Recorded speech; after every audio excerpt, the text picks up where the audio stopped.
Hello friends, मैं पंकज सारस्वत स्वागत करता हूं आपका हमारे चैनल DOI स्टडी हब में। तो जिस प्रकार हम लोगों ने अपने लास्ट क्लास में डिस्कस किया था, फिर बहुत सारे बच्चों के फ़ोन कमेंट्स व्हाट्सएप पे आए थे हमारे पास और यूट्यूब पे भी आए थे कि वो कोर्स को जल्दी से जल्दी स्टार्ट करना चाहते हैं। तो हम लोगों ने उसमें DSSB PGT पॉलिटिकल साइंस और UGC नेट पॉलिटिकल साइंस की बातें की थी। आज हम लोग अपना कोर्स स्टार्ट कर रहे हैं UGC नेट पॉलिटिकल साइंस या DSSB PGT पॉलिटिकल साइंस के अकॉर्डिंग। लास्ट क्लास में हम लोग एक इंट्रोडक्शन को पूरा कवर कर चुके हैं, कहाँ से कैसे कैसे क्वेश्चन आते हैं और हमें किस प्रकार से क्वेश्चंस को कवर करना है। तो उस पर वापस ना जाते हम लोग हमारी क्लास को आगे बढ़ाते हैं। आप हमारे साथ बना रहिए और हमारी वीडियो को एंड तक देखिए। ओके, हम लोग स्टार्ट करते हैं अपने वेस्टर्न पॉलिटिकल थॉट, जो हम लोगों ने लास्ट क्लास में डिस्कस किया था। Western political thought, Indian political thought. Western political thought के अंदर जो हम लोग स्टार्ट करते हैं वो होता है हमारा हमेशा कन्फ्यूशियस से स्टार्ट। ओके, कन्फ्यूशियस हो, प्लेटो, अरस्तु, Machiavelli, John Locke, Hobbes, Rousseau, कोई भी हो, किसी भी थिंकर्स के बारे में हमें मुश्किल से 7-8 चीज़ें ही हैं जो हमें इंपॉर्टेंटली पढ़नी है, जिसमें से हमारे मैक्सिमम क्वेश्चन आते हैं। मतलब किताबों को लेकर अगर आप बैठोगे तो बहुत कुछ है किताबों में, पेज ही पेज है जिसको आप पढ़ते रहोगे। लेकिन अगर आप क्वेश्चन पॉइंट ऑफ व्यू से देखो, क्वेश्चन कहाँ से बनता है, पेपर में आ कहाँ से रहा है, वो जानना क्या चाह रहे हैं, पूछ क्या रहे हैं, तो ये 7-8 चीज़ें ऐसी हैं जिसके अंदर सारी की सारी चीज़ें कवर हो जाती हैं। तो हम लोग स्टार्ट करते हैं कन्फ्यूशियस के बारे में। मैं ये कुछ 9 चीज़ें हमें कुल पढ़नी है जिसके बारे में हम लोग आज डिस्कस करेंगे। पहला, जनरल इंट्रोडक्शन, कि कन्फ्यूशियस कौन थे, उनका पूरा नाम क्या था, कहाँ के रहने वाले थे, कब जन्म हुआ, कब उनकी डेथ हुई, ये सारी चीज़ें हम लोग उनके जनरल इंट्रोडक्शन में पढ़ेंगे। फिर होता है पॉलिटिकल थॉट, राजनीति को लेके, व्यक्तियों को लेके, समाज को लेके उनका क्या मानना था, वो क्या डेमोक्रेसी के फेवर में थे, राजतंत्र के फेवर में थे, वो कुलीन तंत्र को पसंद करते थे, क्या चाहते थे वो, उसके बारे में हम लोग जानेंगे। थर्ड है ह्यूमन नेचर, कि व्यक्तियों को लेकर उनका क्या मानना था, व्यक्ति के नेचर को वो लोग कैसा मानते थे। फिर हम लोग बात करेंगे सोशल थॉट, सामाजिकता के बारे में उनका क्या लेना देना था। एथिकल थॉट, नैतिक चीज़ों को लेकर वो क्या मानते थे। क्वालिटी ऑफ किंग, ये बहुत इंपॉर्टेंट है, क्वालिटी ऑफ किंग, किस प्रकार से वो राजा को बनाना चाहते थे या राजा को बना हुआ पाना चाहते थे। फिर इंपॉर्टेंट बुक्स, उनको किस प्रकार से अपोज किया गया, उनका विरोध किया गया, और रिजल्ट क्या है, मतलब कन्फ्यूशियस का कुल मिला के रिजल्ट क्या कहता है। तो हम ये 9 टॉपिक बेसिकली कवर करेंगे कन्फ्यूशियस के बारे में। ओके, चलिए स्टार्ट करते हैं general introduction of Confucius. Okay, तो कन्फ्यूशियस के जनरल इंट्रोडक्शन के अंदर क्या होता है, देखिए। जनरल इंट्रो यानी कि उनके बेसिक, पूरा नाम क्या था, ये जरूरी नहीं है एग्जाम में ही आए ये क्वेश्चन, ये आपको इंटरव्यू में भी पूछा जाता है कई बार कि what is the full name of Confucius. तो कुछ चीज़ें एग्जाम के लिए नहीं, हमें अपनी नॉलेज के लिए भी सीखनी है।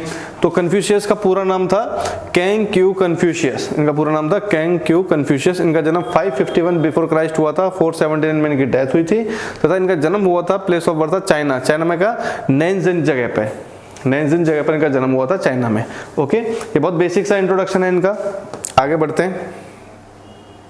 पॉलिटिकल थॉट का मतलब है कि राजनीति को लेके कन्फ्यूशियस का क्या मानना था, क्या विचार था, क्या सोचते थे, पॉलिटिक्स कैसी होनी चाहिए, कौन से शासन प्रणाली बेहतर है, क्या लोगों का मानना है, ये जानने के लिए हमें इनका राजनीतिक थॉट्स को जानना बहुत जरूरी है। तो देखिए राजनीतिक थॉट के अंदर,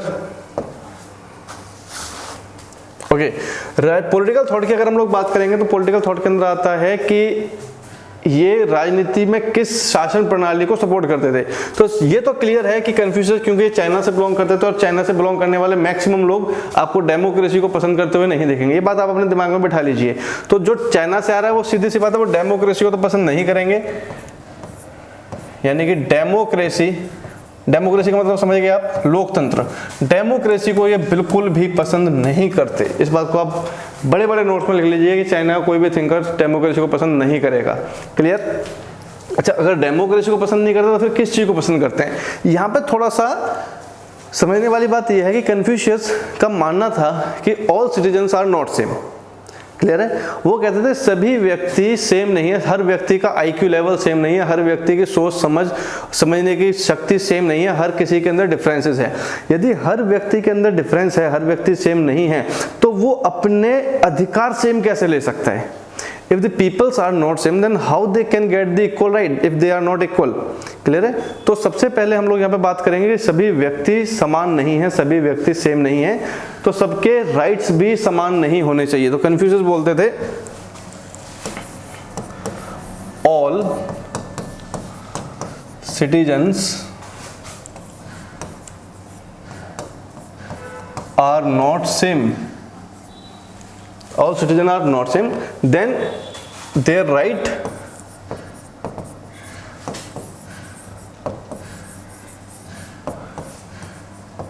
can't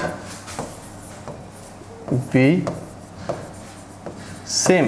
जब सभी व्यक्ति एक समान नहीं है तो उनके अधिकार एक समान कैसे होंगे, ये कन्फ्यूशियस का मानना था। पहली बात, डेमोक्रेसी को पसंद नहीं करते थे। दूसरी बात, उनका मानना था कि व्यक्ति का आईक्यू लेवल, व्यक्तियों के सोचने समझने की शक्ति समान नहीं है तो उनको अधिकार भी समान नहीं मिलना चाहिए।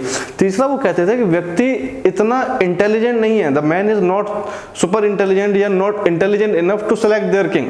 क्लियर है? क्यों? वो कह रहे हैं कि समाज में एक व्यक्ति बहुत होशियार है, वो आईएएस बनने के योग्य है, और एक व्यक्ति चपरासी बन रहे हैं। बात समझ रहे हैं? तो जो आईएएस बन रहा है उसके अधिकार उसके अकॉर्डिंग होने चाहिए, जो चपरासी है उसका अधिकार उसके अकॉर्डिंग होना चाहिए। दोनों ही व्यक्तियों के माइंड सेट में, दोनों ही व्यक्तियों के आईक्यू लेवल में जमीन आसमान का फर्क है। तो जब दोनों का आईक्यू ही सेम नहीं है तो दोनों के अधिकार सेम क्यों होंगे? यहाँ तक की बात क्लियर है? इसलिए कन्फ्यूशियस ने दोनों व्यक्तियों को अलग अलग तरीके से उनको अधिकार देने की बात कही है। वो कहते हैं man the humans are not intelligent enough to select their king. Clear है? यानी कि वो डेमोक्रेसी को पसंद इसलिए नहीं कर रहे क्योंकि डेमोक्रेसी के अंदर क्या है, पब्लिक को वोट डालना है। जैसे कि इंडिया के अंदर डेमोक्रेसी है, जनता जाएगी वोट डालेगी, चाहे वो निगम का चुनाव हो, हमारे यहाँ पे एमएलए का चुनाव हो, लोकसभा का चुनाव हो, यहाँ पे जनता वोट डालती है और अपने अपने नेताओं को चुनती है। बट कन्फ्यूशियस का मानना है कि आप इतने इंटेलिजेंट नहीं हो, आपका आईक्यू इतना अच्छा नहीं है कि आप सुपर पर्सन को सेलेक्ट कर सको। राजा जो आपके ऊपर राज करेगा, आप उसको सेलेक्ट कैसे करोगे? वो तो सुपर इंटेलिजेंट पावर होनी चाहिए ना। तो वो कहते हैं ह्यूमंस आर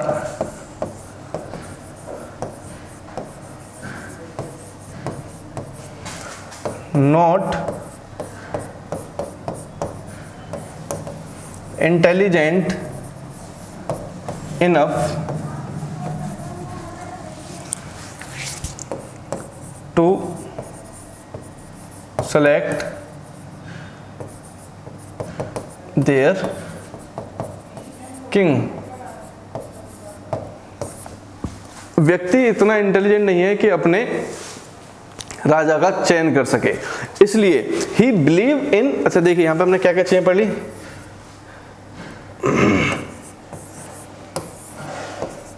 चार बातें हमने यहाँ पे कन्फ्यूशियस के पॉलिटिकल थॉट में पढ़ी। डेमोक्रेसी को पसंद नहीं करते, बड़ी क्लियर बात है। सभी व्यक्तियों को एक समान नहीं मानते, क्लियर बात है। जब सब एक समान नहीं है तो सबको एक जैसे अधिकार भी नहीं दिए गए, क्लियर बात है।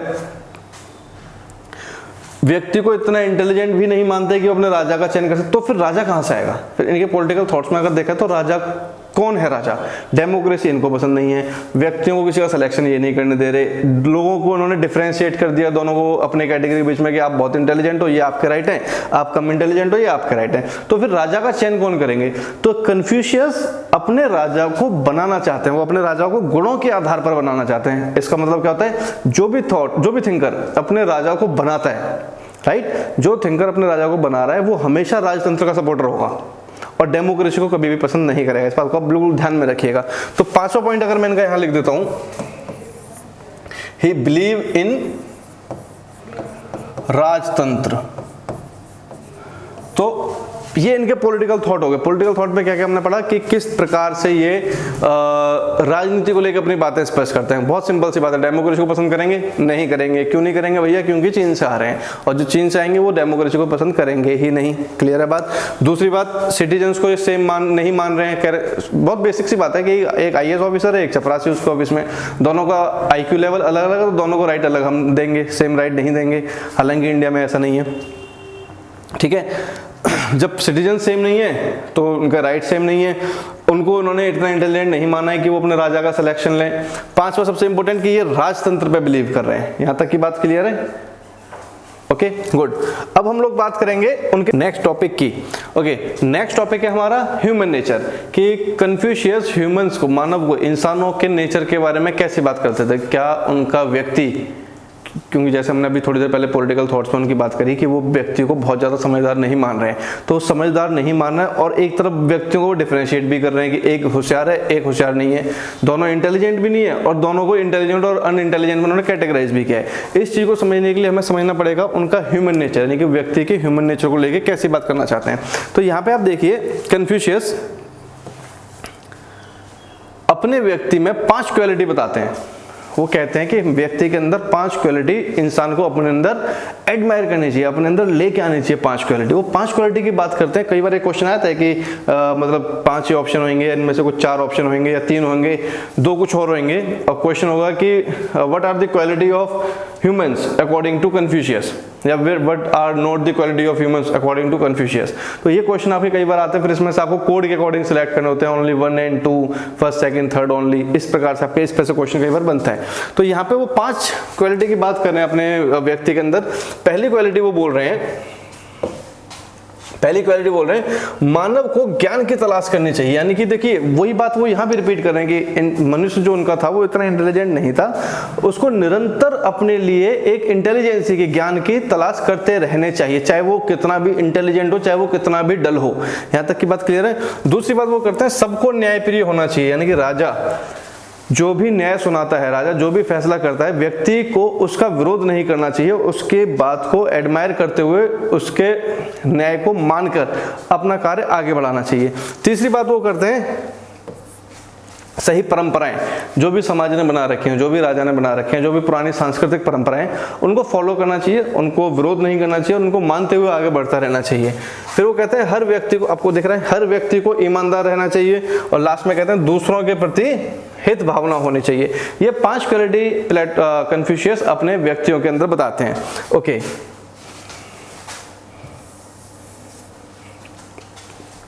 ओके। उसके बाद एक बात और जो ये बोलते हैं वो ये है, यहां हम लिख लेते हैं, वो कहते हैं humans are not complete, humans are not complete. व्यक्ति जो है वो कंप्लीट नहीं है, पूर्ण नहीं है, व्यक्ति को सीखने की जरूरत है, राइट। वो कहते हैं व्यक्ति पूर्ण नहीं है, वो उसको सीखना चाहिए। तो इसके लिए उन्होंने कंटिन्यू ट्रेनिंग सिस्टम रखा हुआ है कन्फ्यूशियस ने। Humans are not complete but they can complete by training. Humans complete नहीं है, परंतु ट्रेनिंग के द्वारा उनको कंप्लीट किया जा सकता है। ये कन्फ्यूशियस का अपने ह्यूमंस को लेके मानना है। ओके, नेक्स्ट हम लोग बात करते हैं, ये क्लियर हो गया। नेक्स्ट हम लोग बात करते हैं, right,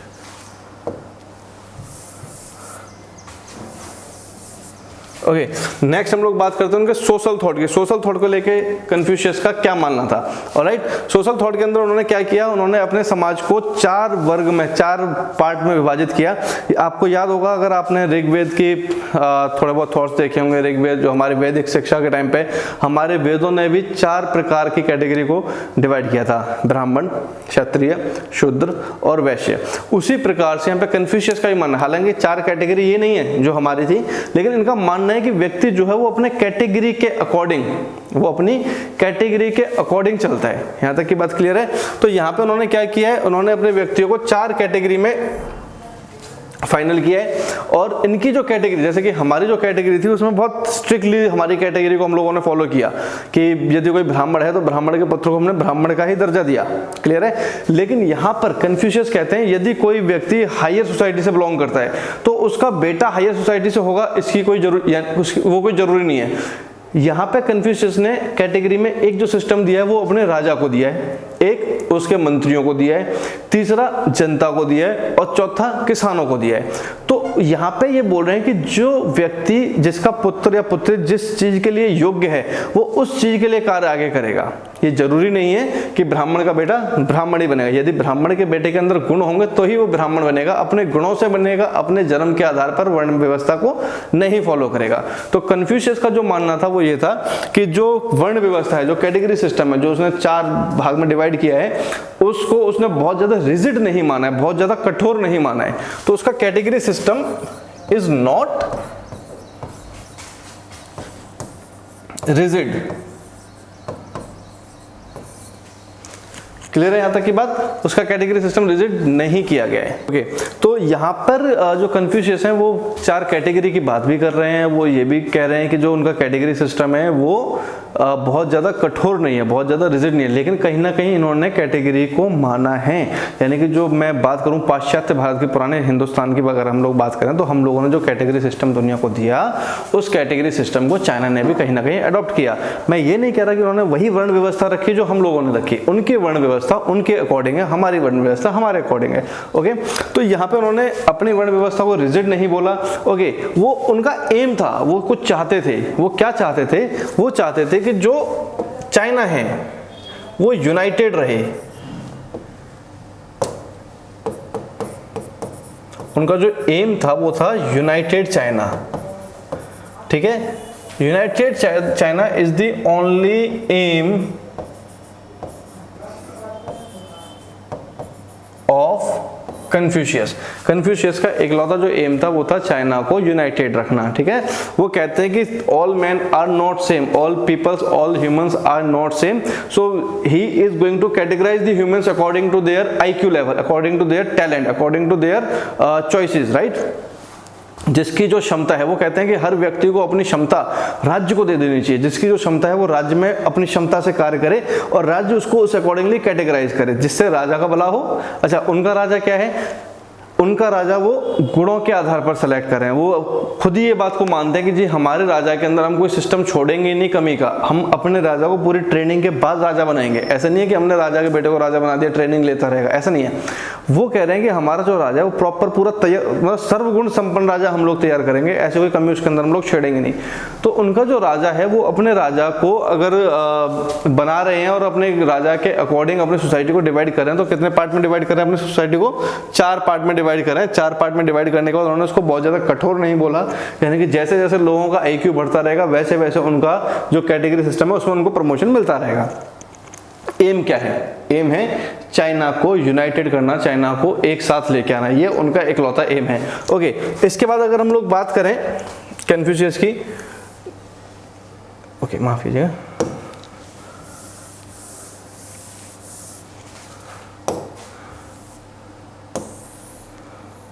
ethical thought. Ethical thought की हम लोग कन्फ्यूशियस की बात करें। एथिकल थॉट यानी कि जो कन्फ्यूशियस थे वो पूर्ण रूप से एथिक्स पर बिलीव करते हैं। एथिक्स का मतलब होता है नैतिकता। वो नैतिक बातों पर, नैतिकता पर बहुत ज्यादा प्रभाव डालते थे, बहुत ज्यादा विश्वास रखते थे। वो नैतिकता के आधार पर ही अपने समाज को और अपने राज्य को चलाना भी चाहते थे। वो ये नहीं चाहते थे कि कोई लॉ हो, वो ये नहीं चाहते थे कि कानून हो, कोई संविधान हो, लिखित रूप से कुछ हो। वो सबको नैतिक रूप से उनको विकास करके उनको अपने राज्य को वो चलाना चाहते थे। तो एथिकल थॉट्स के अंदर अगर हम लोग बात करें तो कन्फ्यूशियस का एथिकल थॉट क्या था ये जानिए। ओके, एथिकल थॉट के अंदर ही फोकस्ड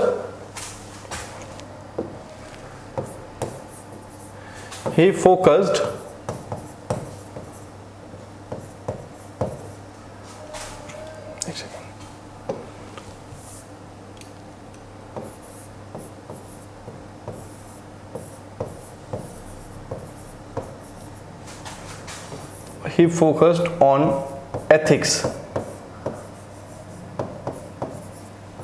वो एथिक्स पर फोकस करते हैं। एथिक्स यानी कि नैतिकता पर, व्यक्तियों के नैतिक गुणों पर फोकस करने की बात कर रहे हैं, पहली बात। दूसरी बात सबसे इंपॉर्टेंट, वो बात करते हैं इक्वल एजुकेशन।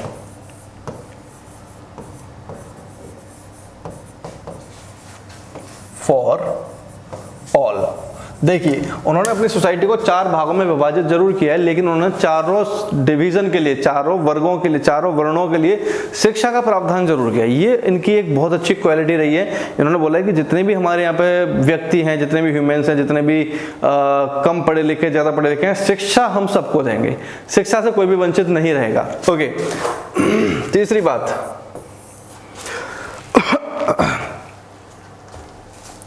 ये कहते हैं कि पॉलिटिक्स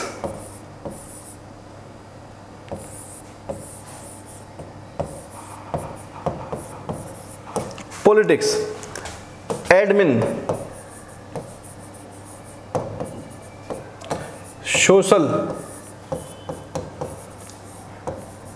सोशली, कहते हैं पॉलिटिक्स, एडमिन, सोशली जितने भी काम हैं, जितने भी ये वर्क हैं, ये सब मेंस के लिए हैं। They all are for mens only.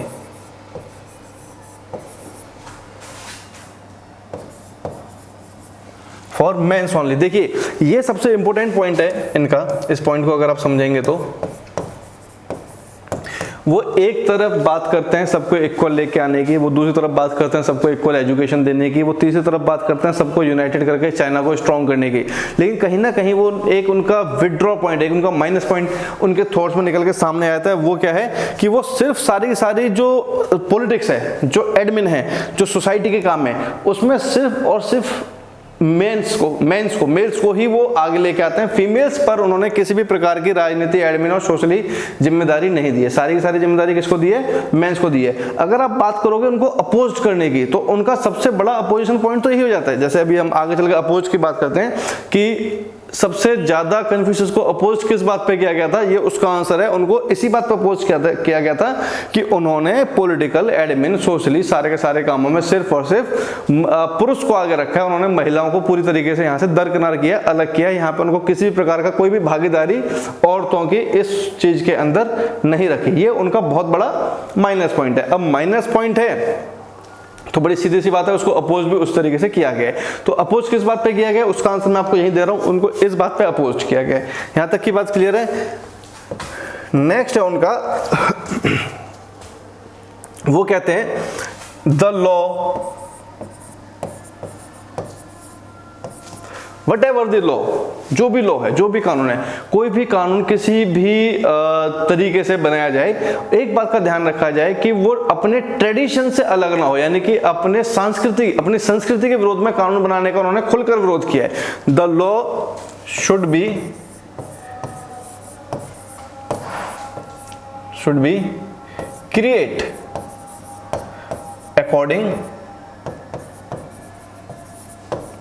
according to tradition. The law should be created according to tradition. कि जो भी कानून व्यवस्था बनाई जाए, जैसे भी कानून बनाया जाए, जिस प्रकार से भी किया जाए, आप अपनी संस्कृति को उससे अलग नहीं रख सकते। आपके सारा का सारा ट्रेडिशन, आपके सारे के सारे सांस्कृतिक विचार आपके कानूनों में उसकी झलक हमेशा दिखनी ही चाहिए। यानी कोई भी कानून आप संस्कृति से बड़ा नहीं होगा। यहां तक की बात क्लियर है। एक और इंपॉर्टेंट पॉइंट है इनका, पांचवा, वो है, कहते हैं कि without ethics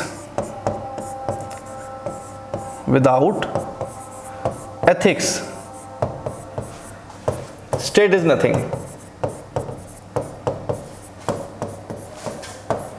without ethics state is nothing. ये कई बार क्वेश्चन पूछा गया है कि without ethics state is nothing by किसने कहा? तो अलग अलग ऑप्शन होंगे। करेक्ट आंसर आपका रहेगा कन्फ्यूशियस। यहां तक की बात के लिए तो कुल मिलाकर कन्फ्यूशियस ने एथिक्स पे बहुत ज्यादा जोर दिया है, एथिकली बहुत ज्यादा बातें करी है, एथिक्स पे बहुत ज्यादा फोकस किया है। व्यक्तियों के ऊपर उन्होंने किस प्रकार से एथिक्स का प्रभाव पड़ता है इसका बहुत ज्यादा जोर किया है। तो ये इनकी बातें होगी एथिकल थॉट्स को लेके। यहां तक की बात क्लियर है? ओके।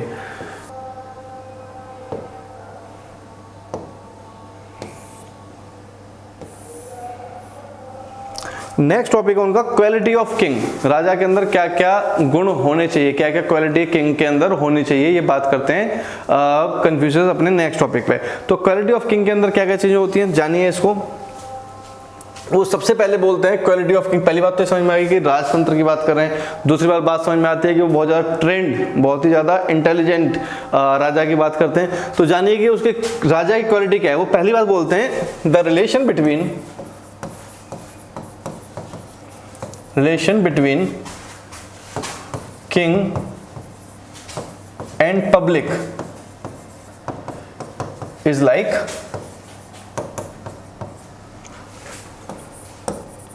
Father and son. वो कहते हैं कि राजा और प्रजा के बीच का जो संबंध है वो पिता और पुत्र का संबंध है। यानी कि जिस प्रकार से बाप और बेटे का संबंध होता है उसी प्रकार से राजा का अपनी प्रजा के साथ रिलेशन रहेगा। ओके। दूसरी बात वो बोलते हैं king should be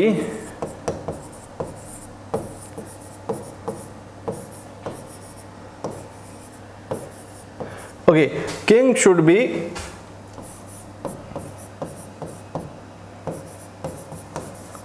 truth speaker। Raja quality क्या है कि राजा हमेशा सत्य बोलने वाला होना चाहिए। राजा को उन्होंने कोई भी गुंजाइश नहीं छोड़ी कि राजा किसी भी प्रकार से किसी भी बात को लेकर झूठ बोले, लोगों को गुमराह करे, बातों को घुमाए। राजा का मतलब है राजा, पिता, पुत्र, राजा, सच्चा। राजा के अंदर कोई भी कॉम्प्रोमाइज करने की उन्होंने बात नहीं की, क्योंकि उन्होंने सारा का सारा कॉम्प्रोमाइज जनता के साथ किया है। जनता को उन्होंने कैटेगराइज किया है, जनता को ही उन्होंने पढ़ाई के लिए किस प्रकार से उन्होंने आगे बढ़ाया है, सोशली कामों में कैसे उन्होंने महिलाओं को पीछे किया है, ये सारी की सारी बातें देखते हुए आप कह सकते हो कि हाँ, वो कहीं ना कहीं ये बात सही कर रहे हैं। उन्होंने पूरा का पूरा जो राज्य है, पूरा जो थिंक है, वो उनका राजा पर ही डिपेंड है, और राजा ही अगर गलत आ जाएगा तो पूरा राज्य वहीं तबाह हो जाएगा। क्यों? उनका अल्टीमेटली एम क्या है? अल्टीमेटली एम क्या है? United of China. वो चाइना को यूनाइटेड करना चाहते थे, यही उनका एम था। ओके, तीसरा पॉइंट है यहां पे उनका ओके, ये बहुत इंपॉर्टेंट पॉइंट है। वो कहते हैं कि जो राजा है, तीसरा पॉइंट बहुत इंपॉर्टेंट है, कहते हैं राजा को कोई भी कानून बनाना हो, कोई डिसीजन लेना हो, कोई नई नीतियां बनानी हो, या कोई भी कुछ भी राजा को करना हो, राजा सोसाइटी के जो पुराने लोग हैं, जो एक माने हुए लोग हैं, जो सोसाइटी के अंदर बहुत ज्यादा रेस्पेक्टेड पर्सन्स हैं, उनसे सलाह लेके सारे काम करे। क्लियर है यहां तक की बात? क्या है ये important point? King should take all the necessary advice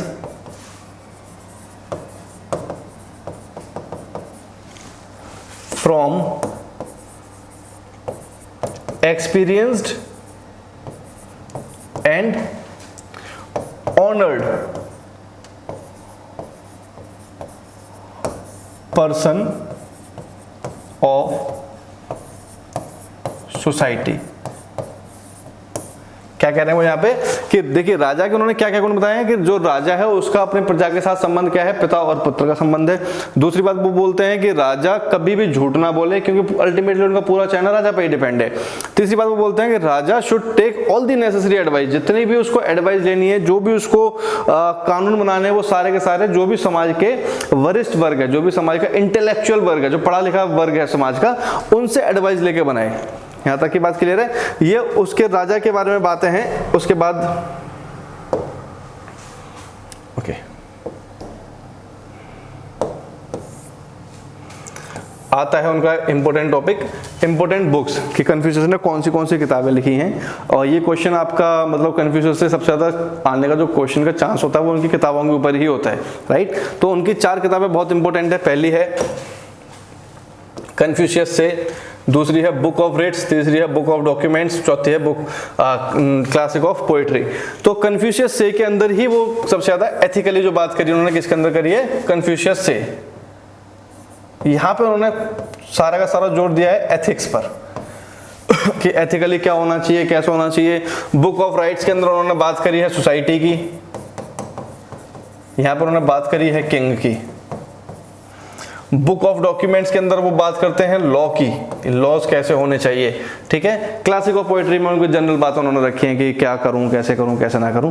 तो ये देखिए जो हमने ये टॉपिक पढ़े हैं आज, जो हमने सारी बातें कवर करी हैं, वो जानते हुए आप इस बात को समझ सकते हो कन्फ्यूशियस कौन थे। कन्फ्यूशियस का जन्म चाइना में हुआ, ये बात क्लियर होती है। कन्फ्यूशियस पब्लिक को अलग अलग तराजू से तोलते हैं, वो हर एक व्यक्ति को एक समान नहीं मानते हैं। वो कहते हैं कि जब व्यक्ति का IQ लेवल ही सेम नहीं है तो उनको अधिकार हम सेम कैसे देंगे। दूसरी बात, तीसरी बात वो बोलते हैं कि व्यक्ति की डेमोक्रेसी सिस्टम गलत है क्योंकि चाइना से बिलोंग करते हैं। चौथी बात वो राजतंत्र बिलीव करते हैं। राजतंत्र के अंदर उनका राजा की बात क्या करते हैं कि राजा प्रजा का संबंध, पिता पुत्र का संबंध। राजा हमेशा सच बोलेगा, राजा कभी झूठ नहीं बोलेगा। राजा कोई भी कानून बनाए, बड़ा छोटा कोई भी कानून बनाए, वो इंटेलेक्चुअल जो वर्ग है, जो पढ़ा लिखा सोसाइटी का जो वर्ग है, जो बड़े बूढ़े हैं, जो सीनियर सिटीजन है, उनसे वो सारी की सारी एडवाइस लेके बनाएगा। ये उसकी एक बात है। फिर वो बात करते हैं एथिक्स की। तो एथिकली उन्होंने बहुत ज़्यादा चीज़ों को डिस्क्राइब किया हुआ है, वो सारा का सारा फोकस जो है अपने एथिक्स के ऊपर रखते हैं। लेकिन कहीं ना कहीं उनका अगर एक हम बात करें उनको अपोज कैसे करेंगे, तो उनका अपोज करने का क्या तरीका है कि उनका सबसे बड़ा माइनस पॉइंट क्या है कि उन्होंने सोसाइटी के बड़े कामों में से फीमेल्स को अलग किया, यानी कहीं ना कहीं उनके अंदर फेमिनिज्म का डर था। वो महिलाओं को उन्होंने वो प्राथमिकताएं, वो अपॉर्चुनिटीज नहीं दी हैं जो उनको देनी चाहिए थी। तो ये कुल मिला के जो आज हमने टॉपिक कवर किया कन्फ्यूशियस का, ये था। अगर मैं बात करूं निष्कर्ष, तो निष्कर्ष क्या निकलता है इसका कन्फ्यूशियस का, कि बहुत ज्यादा एथिकली ये बात करते हैं, बहुत ज्यादा एथिक्स पे डिपेंड करते हैं। हर व्यक्ति को एथिकली करेक्ट करना चाहते हैं, अपने राजा को अपने एथिक्स से क्रिएट करना चाहते हैं। अल्टीमेटली एम क्या है इनका, यूनाइटेड ऑफ चाइना। क्लियर है? यूनाइटेड ऑफ चाइना वो कहते हैं कि हम डेमोक्रेसी के भरोसे चाइना को यूनाइटेड नहीं कर सकते। अगर आप चाइना को यूनाइटेड करना चाहते हो तो आपको डेमोक्रेसी को सबसे पहले लात मारनी पड़ेगी। वो उन्होंने किया। तो चाइना को यूनाइटेड करने के लिए उन्होंने क्या बात करी, अपने किंग पर सारा का सारा फोकस किया। अपने किंग को उन्होंने अपने अकॉर्डिंग तैयार किया। अपने किंग को उन्होंने सच्चा व्यक्ति मानने की कोशिश करी है। अपने किंग को उन्होंने हर प्रकार के नैतिक बंधनों से दूर रखा है और सामाजिक बंधनों से दूर रखा है। सोसाइटी के अंदर उन्होंने 4 कैटेगरी को डिवाइड किया है। राजा हो गया, राजा का समाज यानी कि सिपाही, सैनिक, मंत्री वगैरह ये सब हो गए। तीसरा जनता, चौथा वर्कर। ठीक है, इस प्रकार से उन्होंने बहुत रिजिड नहीं किया, बहुत कठोर नहीं किया, उन्होंने बहुत सिंपल तरीके से इसको रखा है। तो कन्फ्यूशियस के ऊपर अगर मैं बात करूं क्या क्वेश्चन आता है, तो उनकी बुक्स के ऊपर से क्वेश्चन आ जाता है। ये 4 ही बुक्स हैं, बहुत ज्यादा बुक्स नहीं है, आप इनको नोट कीजिए।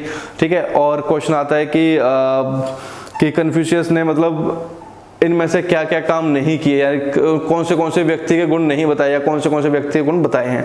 तो कुल मिला के ये था दोस्तों आज कन्फ्यूशियस के बारे में। अगली क्लास में आप बने रहिए हमारे साथ, हम लोग आपको प्लेटो की जानकारी देंगे। अच्छा, अगली क्लास हमारी प्लेटो की है और मैं आपको बता दूं कि प्लेटो पे से बहुत कुछ क्वेश्चन आते हैं। प्लेटो बहुत इंपॉर्टेंट टॉपिक है। ये बहुत छोटा टॉपिक था, कन्फ्यूशियस बहुत ज़्यादा बड़ा भी नहीं है, बहुत ज़्यादा इंपॉर्टेंट भी नहीं है, पर क्योंकि पहला टॉपिक है इसलिए पहला तो हमेशा मैं करना ही पड़ेगा।